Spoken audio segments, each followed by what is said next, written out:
নমস্কার বন্ধুরা, roads and প্যাটেলে সবাইকে স্বাগত জানাই। তোমরা সকলেই কেমন আছো? আশা করি তোমরা সকলেই ভালো আছো। আমিও খুব ভালো আছি। আজকে তোমাদের জন্য যে রেসিপিটা নিয়ে এসেছি সেটা তোমরা দেখে বুঝতেই পারছো, এটা হচ্ছে চিড়ের পোলাও। এই চিড়ের পোলাও বাচ্চা থেকে বুড়ো সবাইয়ের কিন্তু খুব পছন্দ। এই চিড়ের পোলাওটা ঝটপট করে বানানো যাবে। তোমরা সকলেই বাচ্চাদিকে টিফিনে, এমনকি নিজেরাও টিফিনে নিয়ে যেতে পারবে। আমি এই চিড়ের পোলাওটা কিভাবে বানাই সেটাই তোমাদের সাথে আজ শেয়ার করছি। ফার্স্টেই আমি চিড়ে নিয়ে নিয়েছি। এরপর চিড়েটাকে আমি ভালো করে ধুয়ে নেব। তার জন্য জল নিয়ে নিলাম। জল দিয়ে ভালো করে ধুয়ে নেব 2-3 বার।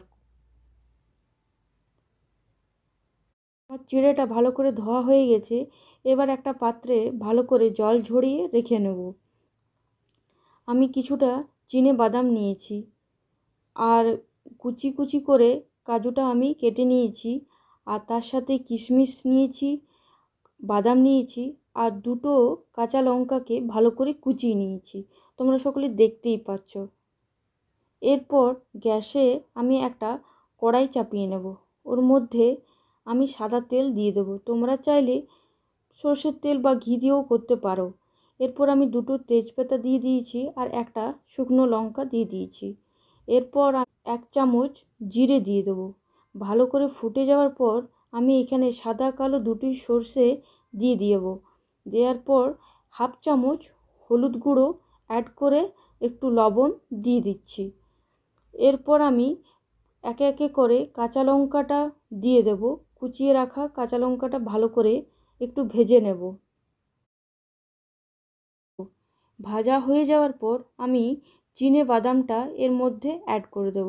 তোমরা চাইলে বন্ধুরা চিনে বাদামটা আগেই ভেজে রাখতে পারো। চিনে বাদামটা একটু ভালো করে লাল করে ভেজে নিচ্ছি। দেখতে পাচ্ছ বন্ধুরা, চিনে বাদামটাও আমার ভালো করে ভাজা হয়ে গেছে। এরপর আমি কেটে রাখা কাজু, বাদাম আর কিশমিশটা এর মধ্যে অ্যাড করে ভালো করে আবার নাড়াচাড়া করে নেব। চিনে বাদাম, বাদাম, কাজু, কিশমিশ সব ভালো করে নাড়াচাড়া হয়ে গেছে, কিশমিশটা ফুলে এসছে। এরপর আমি জল ঝরিয়ে রাখা চিড়েটা এর মধ্যে অ্যাড করে দিচ্ছি।